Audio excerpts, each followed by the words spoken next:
Hello everyone, welcome to my YouTube channel. आज हम बात करेंगे एनवायरनमेंट में abiotic and biotic components part 2 में एटमॉस्फेयर की। आपको याद होगा पिछले वीडियो में हमने abiotic and biotic components part 1 में लिथोस्फीयर एंड हाइड्रोस्फीयर के बारे में डिस्कस किया था। लिथोस्फीयर स्थलमंडल, हाइड्रोस्फीयर जलमंडल। आज हम बात करेंगे एटमॉस्फेयर यानी वायुमंडल के बारे में। तो वायुमंडल क्या है, सबसे पहले ये देख लेते हैं। What is atmosphere? The atmosphere is a blanket of gases which surrounds earth. तो क्या है वायुमंडल? गैसेस का एक मिश्रण है जो कि पृथ्वी के चारों तरफ पाया जाता है, जिसमें तरह तरह की गैसेस मिलती हैं जो हमारे जीवन के लिए आवश्यक भी होती हैं। तो वो सारा मिश्रण पृथ्वी के चारों तरफ पाया जाता है, उसी को हम एटमॉस्फेयर कहते हैं। Without atmosphere there would be no life on earth. अगर वायुमंडल नहीं होगा तो पृथ्वी पर जीवन भी नहीं होगा। पृथ्वी पर हम वायुमंडल के बिना पृथ्वी पर जीवन की कल्पना हम नहीं कर सकते। क्यों? क्योंकि it contains the air we breathe. क्यों इम्पॉर्टेंट है? क्योंकि इसमें वो एयर पाई जाती है जिससे कि हम सांस लेते हैं। जितने भी जो जीवित लिविंग बींग्स हैं वो क्या करती हैं, एयर से ही जो ऑक्सीजन पाई जाती है उसी से सांस लेती हैं। और आप सभी को पता है कि ऑक्सीजन हमारे लिए क्या है, जीवनदायिनी गैस होती है। और protects life from harmful radiation from sun.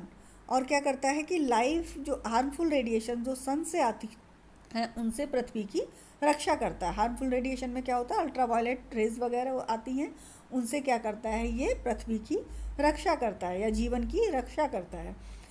Helps keep the planet's heat from the sun from escaping back into space. और क्या करता है, जो सन से हीट आ रही है वो हीट पूरी की पूरी वापस ना जाए, तो क्या करता है, कुछ हीट वायुमंडल क्या होता है अपने आप में एब्जॉर्ब कर लेता है और पृथ्वी का जो टेम्परेचर होता है उसको मेंटेन करता है।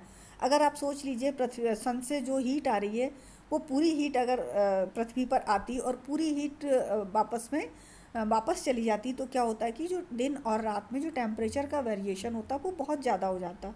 दिन काफ़ी गर्म हो जाते और रात बहुत ठंडी हो जाती। तो ये वायुमंडल क्या करता है, इस टेम्परेचर के वेरिएशन को कम करता है, जिसको ग्रीन हाउस इफ़ेक्ट भी बोलते हैं। कि जो हीट पृथ्वी पे आती है वो कुछ हीट पृथ्वी पर ही अवशोषित हो जाती है और बाकी हीट वापस चली जाती है। तो इस तरह से क्या करता है, ये टेम्परेचर भी मेंटेन करता है। अब इसमें हम एटमॉस्फेयर में कौन कौन सी गैसेस पाई जाती हैं तो वो देख लेते हैं। कंपोजिशन ऑफ एयर, कि एयर में कौन सी गैस कितनी मात्रा में या कितने परसेंट पाई जाती है। तो इसमें जो सबसे ज़्यादा मात्रा में पाई जाती है वो कौन सी गैस है, नाइट्रोजन। नाइट्रोजन का परसेंट क्या होता है एयर में, 78.09%। मतलब सबसे ज़्यादा 78% क्या पाई जा रही है, नाइट्रोजन पाई जा रही है। इसको हम राउंड फिगर में 78% भी बोल सकते हैं। सेकंड नंबर पे हमारी ऑक्सीजन गैस, वो कितनी है, 20.95%। इसको हम 21% भी राउंड फिगर में बोल सकते हैं। तो नाइट्रोजन कितनी होगी, 78%, oxygen 21%, argon 0.93% gas argon gas पाई जाती है। इसके बाद आती है कार्बन डाइऑक्साइड। कार्बन डाइऑक्साइड की मात्रा कितनी है, 0.038%। इसको हम 0.04% भी बोल सकते हैं। तो ये चार गैसेस इन रेशियो में या इतनी परसेंट में एयर में पाई जाती हैं। और क्या होता है इसमें, trace amounts of neon, helium, methane, krypton and hydrogen, जो इनकी भी कुछ मात्रा पाई जाती है। कौन कौन सी गैस है, neon, helium, methane, krypton and hydrogen, इनकी ट्रेस अमाउंट्स भी एयर में पाई जाती हैं। और क्या है, वाटर वेपर्स, जल वाष्प भी गैस में पाई जाती है। तो ये था गैसेस इन एटमॉस्फेयर। कौन कौन सी गैस किस परसेंटेज में पाई जाती हैं वो हमने देखा। अब हम इसके कंपोजिशन को इस पाई चार्ट के द्वारा भी समझ लेते हैं। इसमें देखिए आपको दिख रहा होगा जो पर्पल कलर का पार्ट है वो क्या है, नाइट्रोजन। कितने परसेंट है, 78% नाइट्रोजन है। ऑक्सीजन 21%। जो ब्लू पार्ट आपको शो हो रहा है वो क्या है, ऑक्सीजन का। इसके बाद में ऑर्गन और कार्बन डाइऑक्साइड 0.04%। इसके बाद में ये जो येलो आपको शो हो रहा है ये है ट्रेसेस ऑफ गैसेस, मतलब अदर्स। इसमें वाटर वेपर्स, नियॉन, हीलियम, ये सारी गैसेस आ रही हैं। ऑर्गन क्या है, रेड पार्ट। तो इस तरह से हमने इसके कंपोजिशन को पाई चार्ट के द्वारा देखा। अब इसके बाद देखते हैं एटमॉस्फेरिक स्ट्रेटिफिकेशन। जो एटमॉस्फेयर है वो कई लेयरिंग से बना हुआ है। इसको हम स्ट्रेटिफिकेशन बोलते हैं। इसमें अलग अलग स्ट्रेटा हैं या अलग अलग लेयर्स हैं जो कि इस तरह से हैं। जो सबसे नीचे की तरफ जो लेयर है उसको हम ट्रोपोस्फियर बोलते हैं। ट्रोपोस्फियर या शोभ मंडल, इसको अधोमंडल भी बोला जाता है। सेकंड लेयर है हमारी स्ट्रेटोस्फियर, जिसको समताप मंडल भी बोला जाता है। थर्ड है मीजोस्फियर या मध्य मंडल। फोर्थ है थर्मोस्फियर एंड और आइनोस्फियर, इसको बोलते हैं तापमंडल। और सबसे जो लास्ट में लेयर पाई जाती है एक्सोस्फियर, उसको बोलते हैं बाह्यमंडल। तो ये 5 तरह की लेयर्स एटमॉस्फेयर में पाई जाती हैं जो कि एटमॉस्फेयर को ऊपर तक बनाती हैं। इसको इस चित्र के द्वारा भी समझ लेते हैं। ये हमारी अर्थ है। अर्थ के जो करीब सबसे पास में जो लेयर है वो हमारी है क्या है, ट्रोपोस्फियर या फिर इसको क्या बोलते हैं, अधोमंडल या शोभ मंडल। और इसकी हाइट कितनी है, 12 किलोमीटर तक। जो ट्रोपोस्फियर होता है वो कहाँ तक है, पृथ्वी से 12 किलोमीटर तक होता है। और इसकी जो ऊंचाई होती है वो भूमध्य रेखा पर सबसे ज़्यादा होती है, कितनी, 16 किलोमीटर। और पोल्स पे सबसे कम होती है 8 किलोमीटर। और तो इस तरह से, और जो एवरेज हमने बताया वो कितना है, 12 किलोमीटर का।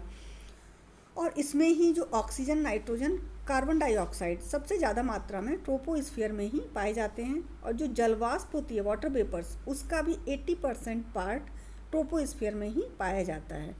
यही जो लेयर है जिसमें कि पेड़ पौधे, जीव जंतु सभी निवास करते हैं। और मौसम से संबंधित जितनी भी गतिविधियाँ होती हैं वो इसी लेयर में होती हैं। किसमें, ट्रोपोस्फियर में। मौसम से संबंधित कौन कौन सी घटनाएं होती हैं, आंधी, तूफान, ओस पड़ना, पाला, कोहरा, बादल बनना, वर्षा होना, वो सभी कुछ इसी मंडल में या ट्रोपोस्फियर में ही घटित होती हैं। और क्या होता है, इसकी जो सीमा होती है, जहाँ पे 12 किलोमीटर लिखा है, स्ट्रेटोस्फियर और ट्रोपोस्फियर के बीच का जो वाइट आपको पार्ट दिख रहा है, इसको ट्रोपोपॉज बोलते हैं। जहाँ पे ट्रोपोस्फियर ख़त्म हो रहा है और स्ट्रेटोस्फियर जहाँ से स्टार्ट हो रहा है उसको हम ट्रोपोपॉज बोलते हैं। तो इस तरह से हमने देखा ट्रोपोस्फियर जो क्या है, पृथ्वी के सबसे पास वाली लेयर होती है और सबसे जीवन के लिए सबसे इम्पॉर्टेंट लेयर होती है, क्योंकि इसी में ऑक्सीजन गैस और नाइट्रोजन, कार्बन डाइऑक्साइड, वो सब इसी में पाई जाती हैं। ठीक है। इसके बाद जो हमारी लेयर शुरू होती है वो होती है स्ट्रेटोस्फियर। 12 किलोमीटर के बाद ऊपर 50 किलोमीटर तक जो हमारी लेयर है उसको हम बोलते हैं स्ट्रेटोस्फियर या समताप मंडल। और ये इसकी भी ऊंचाई कहाँ तक होती है, 50 किलोमीटर। अर्थ से 50 किलोमीटर तक क्या होता है, समताप मंडल। और ये लेयर भी काफ़ी इम्पॉर्टेंट है। इम्पॉर्टेंट इसलिए भी है क्योंकि इसमें ओजोन लेयर पाई जाती है। ओजोन लेयर जो कि हमारी सन से आने वाली अल्ट्रा वायलेट रेज से पृथ्वी की रक्षा करती है, वो लेयर इसी लेयर में पाई जाती है। ओजोन लेयर स्ट्रेटोस्फियर में या समताप मंडल में पाई जाती है। तो जो निचला पार्ट होता है स्ट्रेटोस्फियर का, वहाँ पे जो तापमान होता है, जो टेम्परेचर होता है, लगभग समान रहता है, ज़्यादा उसमें चेंजेस नहीं होते हैं। लेकिन जिस जगह पे ओजोन लेयर पाई जाती है उसके ऊपर का तापमान थोड़ा ज़्यादा होता है, ऊंचाई के साथ साथ बढ़ता जाता है। स्ट्रेटोस्फियर कहाँ तक है, 12 से 50 किलोमीटर के बीच में। और इसमें जो ओजोन लेयर पाई जाती है वो 20 से 30 किलोमीटर के बीच में पाई जाती है, उसको हम आगे अभी देखेंगे। तो इसमें जो तापमान होता है वो नीचे की तरफ तो समान रहता है, लेकिन जो ओजोन लेयर के ऊपर की तरफ होता है वो तापमान वहाँ पे क्या होता है, ऊंचाई के साथ साथ बढ़ता जाता है। क्योंकि वो वहाँ पे क्या हो रहा है कि अल्ट्रा वायलेट रेज हैं, वो उनकी वजह से वो टेम्परेचर वहाँ पे बढ़ने लगता है। तो इस तरह से, और इसमें कोई मौसम संबंधी गतिविधियाँ किसी भी तरह की नहीं होती हैं। जैसे उसमें बताया था आंधी, तूफान, बादल, वो कुछ भी इसमें स्ट्रेटोस्फियर में नहीं होता है। इसके बाद जो हमारा अगला लेयर है उसको हम मीजोस्फियर कहते हैं, मीजोस्फियर या मध्य मंडल। और इसकी ऊंचाई होती है 85 किलोमीटर्स तक। कहाँ तक, पृथ्वी से 85 किलोमीटर, और जहाँ ओजोन लेयर ख़त्म हो रही है 50 किलोमीटर, वहाँ से फिर आगे 85 किलोमीटर तक क्या पाया जाता है, मीजोस्फियर या मध्य मंडल। और यहाँ पे जो मध्य मंडल होता है उसमें जैसे जैसे हम ऊपर जाते हैं तो टेम्परेचर क्या होता है, घटता जाता है। जैसे यहाँ पे स्ट्रेटोस्फियर में ऊपर की लेयर में क्या था, टेम्परेचर ज़्यादा था, लेकिन मीजोस्फियर में जैसे हम ऊपर की तरफ जाते हैं ऊंचाई के साथ साथ क्या होता है, टेम्परेचर कम होता जाता है। और इसकी जो ऊपर की सीमा होती है, जहाँ पे मीजोस्फियर ख़त्म हो रहा है और थर्मोस्फियर शुरू हो रहा है, इसको हम मीजोपॉज बोलते हैं। ठीक है। अब जो हमारी नेक्स्ट लेयर है वो क्या है, थर्मोस्फीयर या तापमंडल। इसको आयनोस्फीयर भी कहते हैं। और ये कहाँ है, 85 किलोमीटर से 690 किलोमीटर तक जो होता है हमारा तापमंडल होता है या थर्मोस्फीयर होता है। यहाँ पे इसको आयनोस्फीयर भी बोलते हैं क्योंकि यहाँ पे पॉजिटिव और निगेटिव चार्ज आयंस भी पाए जाते हैं। और इसमें क्या होता है, स्पेस से जो कॉस्मिक रेडिएशन आता है उससे जो थर्मोस्फीयर है वो पृथ्वी की रक्षा करता है, वो कॉस्मिक रेडिएशन को पृथ्वी तक आने नहीं देता है। और जितने भी जो कम्युनिकेशन सैटेलाइट्स वगैरह हैं वो इसी मंडल में स्थापित किए जाते हैं। ठीक है। इसके बाद जो हमारा लास्ट का है वो है एक्सोस्फीयर, जिसको हम बाह्यमंडल बोलते हैं। और जो अंतरिक्ष वैज्ञानिक हैं उन्होंने इसकी जो ऊंचाई बताई है 10,000 किलोमीटर तक बताई है। मतलब इसकी कोई अभी उन्होंने माना है, ऐसा कोई निश्चित नहीं है कि ये 10,000 तक ही है, लेकिन उन्होंने ये चीज़ मानी है कि ये 10,000 किलोमीटर तक इसका अनुमान लगाया गया है। और जो एक्सोस्फीयर है या बाह्यमंडल है, इसमें हाइड्रोजन और हीलियम गैस सबसे ज़्यादा मात्रा में पाई जाती है। ठीक है। तो ये हमारे क्या थे, एटमॉस्फेयर। और एटमॉस्फेयर में कौन कौन सी लेयर्स होती हैं, उसका कैसे स्ट्रैटिफिकेशन किया गया है, उसको हमने समझा। आगे हम ओजोन लेयर को देखते हैं कि ओजोन लेयर किस तरह से स्ट्रेटोस्फीयर में पाई जाती है। तो यहाँ पे हम ये पिक्चर एक देख रहे हैं, एक इसमें क्या है, सबसे नीचे हमारा क्या है, 0 से 12 किलोमीटर तक हमें ट्रोपोस्फीयर दिखाई दे रहा है। उसके बाद में एक बैंड है वाइट कलर का, जिसको ट्रोपोस्फीयर ओजोन लेयर कहते हैं।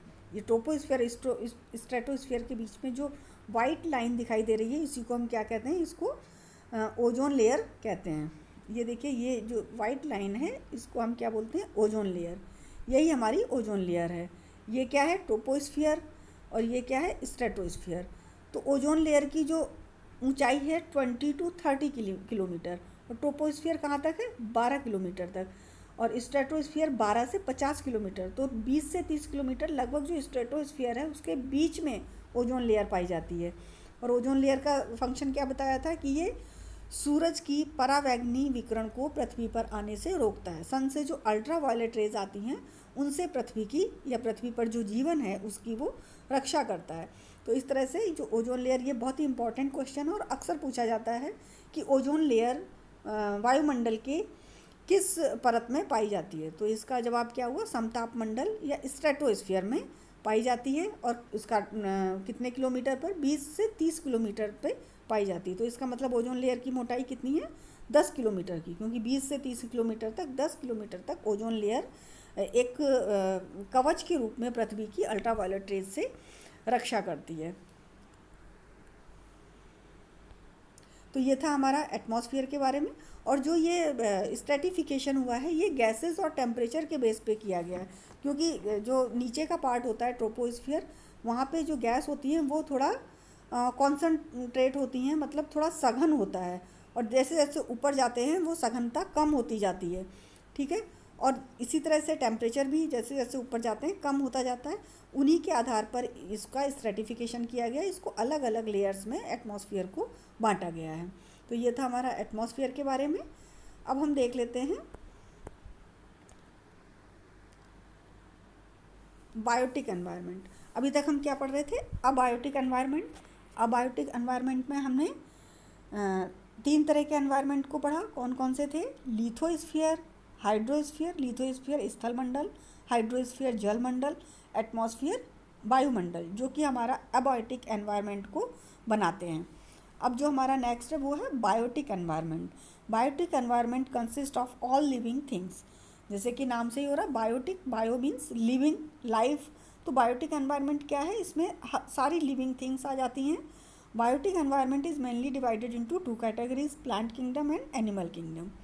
तो लिविंग थिंग्स क्या हैं पृथ्वी पर, पेड़ पौधे और जीव जंतु। इसी के आधार पर इसको 2 कैटेगरीज में डिवाइड किया गया है, plant kingdom and animal kingdom.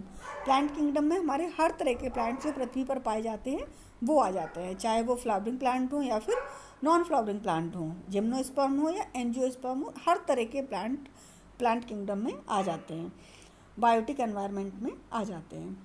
Animal kingdom में हर तरह के एनिमल्स, चाहे वो इनवर्टिब्रेट्स हों या फिर वर्टिब्रेट्स हों, वो सभी एनिमल किंगडम में आ जाते हैं। और ये बायोटिक एनवायरनमेंट को प्लांट और एनिमल दोनों मिलके क्या बनाते हैं, बायोटिक एनवायरनमेंट को बनाते हैं।